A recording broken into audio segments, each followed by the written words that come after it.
여러분 반갑습니다. 어느덧 구약도 몇 주가 지나서 이제 열왕기까지 오게 되었습니다.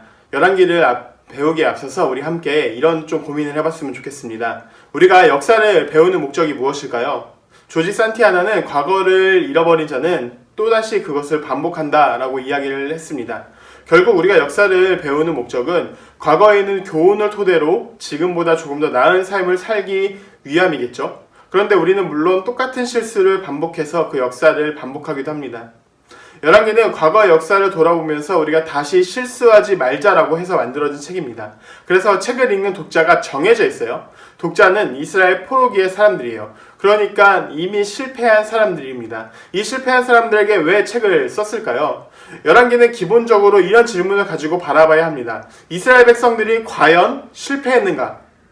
이 질문에 대해서 열왕기의 저자는 아니다, 실패하지 않았다라고 이야기합니다. 따라서 이런 시각에서 쓰였기 때문에 이야기라고 하기도 하고 과거에 관한 기술이라고 하기도 하지만 역사 서술적인 의도를 지닌 문헌입니다. 이게 뭐냐면 역사적인 어떤 서술의 그런 의미를 가지고 있는 거예요.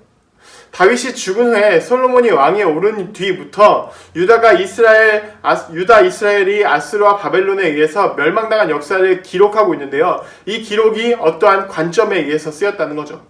다양한 왕들이 많이 나오기 때문에 열왕기 저자는 일정한 공식을 사용했는데요. 그것이 바로 등급 공식입니다. 등급 공식은 마치 이렇게 되어 있어요. 마치 수학 공식처럼 우리가 외우면 이 모든 왕들이 대부분 다 맞아 떨어집니다. 첫 번째는 다른 왕과 비교해서 언제 왕위에 올랐는 거예요. 열왕기는 남유다와 북이스라엘 모두가 함께 나오기 때문에 이 둘을 서로 비교해서 누구 왕 언제 이 왕이 왕위에 올랐다라고 이야기를 하고 있습니다. 두 번째는 몇 년을 통치했는가 예요. 그리고 세 번째는 수도의 이름은 무엇이며 네 번째는 죽음과 장례 그리고 그 뒤를 잇는 계승자는 누구인가이며 다섯 번째는 이 기록들이 어디에 더 기록되었는가이고 여섯 번째는 그래서 부인과 어머니는 누구인가라는 기록들입니다. 물론 공식이 완전히 다 똑같이 나오지 않고 생략되는 부분들도 있지만 이 부분들이 대부분 나오게 돼요. 예를 한번 들어볼까요? 우리 여호사밧의 예를 들어보겠습니다. 여호사밧의 본문을 함께 좀 읽고 올게요. 본문 나오죠? 네, 본문 잠깐 읽을 시간 잠깐 프리즈 걸겠습니다.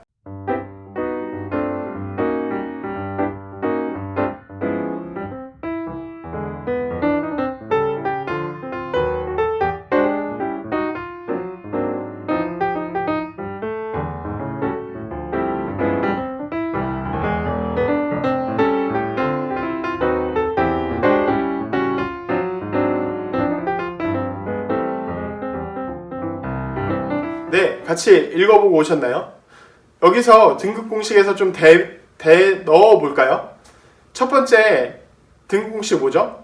왕 4년에 여호사밧이 유다 왕이 되었다라고 이야기를 합니다. 두 번째는 뭐죠? 35세의 왕이 되었고 25년간 다스렸다라고 이야기합니다. 아사 왕이 거의 40년간 통치했기 때문에 그의 자녀였던 그 여호사밧이 상대적으로 좀 많은 나이에 왕이 되었어요. 수도는 생략되었고 그의 죽음은 다윗성에 장사되었고 그의 아들 여호람이 이어서 왕이 되었다라고 이야기합니다. 그리고 유다왕 역대 지략에 이 모든 것들이 기록되었다라고 보여줍니다. 이렇게 일반적인 공식을 보여주면서 열왕기를 보게 되면 왕에 대한 이야기를 좀 더 쉽게 볼 수 있을 것 같아요. 왜냐하면 열왕기는 남유다와 북이스라엘 왕들이 계속 왔다 갔다 하면서 보여주고 있기 때문에 왕이 헷갈릴 수 있거든요. 그래서 이 공식을 알고 보면 좀 쉽게 볼 수 있습니다. 열왕기의 구조는 크게 세 가지로 나뉘게 되는데요. 가장 먼저는 솔로몬 시기입니다. 통일 왕국으로 분열되기 전의 모습을 보여주고 있는 거예요. 솔로몬 사후에 그의 아들 르호보암이 왕이 되어서 다스리는 장면과 또 그의 신하 여로보암이 또 북이스라엘 다스리는 장면을 보여주게 됩니다. 이를 이제 분열왕국이라고 하고 남유다와 북이스라엘의 시기를 보여주게 되는데요. 이 시기에서 싸우기도 하고 평화를 맺기도 하지만 결국 이 시기에 하나님을 따르지 않았던 북이스라엘이 먼저 멸망하게 됩니다. 북이스라엘이 아수르로 인해서 먼저 멸망하게 되고 남은 역사들, 유다의 남은 역사들이 열왕기하 후반부로 기록되어서 남유다의 남은 유다 왕국 시기가 이어지게 됩니다. 그러면 왜 역사를 기록했을까요? 왜 하나님은 포로 백성들에게 이 역사를 보여주고 또한 우리에게 이 역사를 보여주고 있을까요? 열왕기의 역사는 아까 제가 말씀드렸던 것처럼 선택된 역사예요. 열왕기를 기록한 저자는 모든 역사를 기록한 게 아닙니다. 일반적으로 신학적인 역사에 맞춰서 기록한 거예요.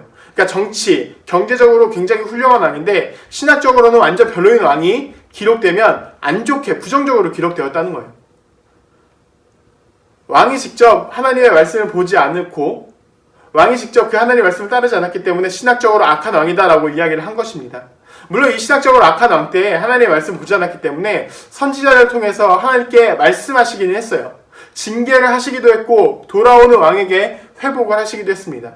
이런 관점에서 열왕기가 기록되었다는 거예요. 정리해보면 열왕기 저자는 우리에게 여전히 언약을 지키라라고 이야기를 하고 있습니다. 하나님은 참으로 하나님이시고 이 커다란 전제 아래 다른 어떤 것들을 예배하지 않고 하나님만을 예배할 것을 요청하고 있고 잘못하면 벌을 받는다는 사실을 보여주고 있는 거예요. 그러나 언약의 기반에 의해서 버리진 않는다라고 이야기를 했습니다. 이거 어디서 나왔죠? 이거 사무엘 하에서 나왔잖아요. 이쪽 눌러보세요. 이쪽 눌러보시면 사무엘 하로 가는데 사무엘 하에서 왜 버리지 않는지에 대해서 기록하고 있습니다. 따라서 유다가 포로로 잡혀간 게 유다 입장에서는 나는 버림받았다라고 생각할지 모르겠지만 하나님 입장에서는 징계라는 사실을 열왕기 저자가 보여주고 있는 거예요. 하나님은 유다 왕조 중에서 여호야긴을 남겨두었습니다. 이름이 좀 헷갈리긴 하죠. 여호야긴입니다. 이를 통해서 다시 왕조가 회복될 가능성이 보여주고 있는 거예요. 우리에게 주는 바도 마찬가지예요. 우리가 때로는 하나님을 떠나서 살 수 있습니다. 그러면 그 안에서 징계를 받을 수 있어요. 그러나 하나님은 우리를 버리지 않고 우리가 돌아오기를 바란다는 사실을 보여주고 있는 겁니다.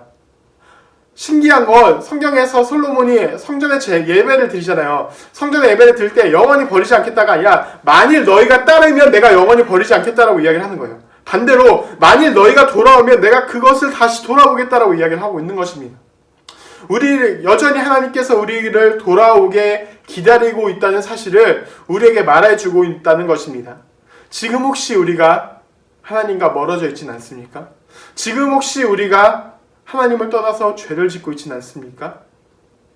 그렇다 하더라도 우리가 징계 중에 있다 하더라도 그렇다 하더라도 우리가 하나님께 돌아온다면 우리가 다시 하나님께 예배하기를 원한다면 그리고 우리가 다시 하나님께 돌아와서 회개한다면 하나님께서 반드시 그 약속에 따라서 우리를 지켜주실 것입니다.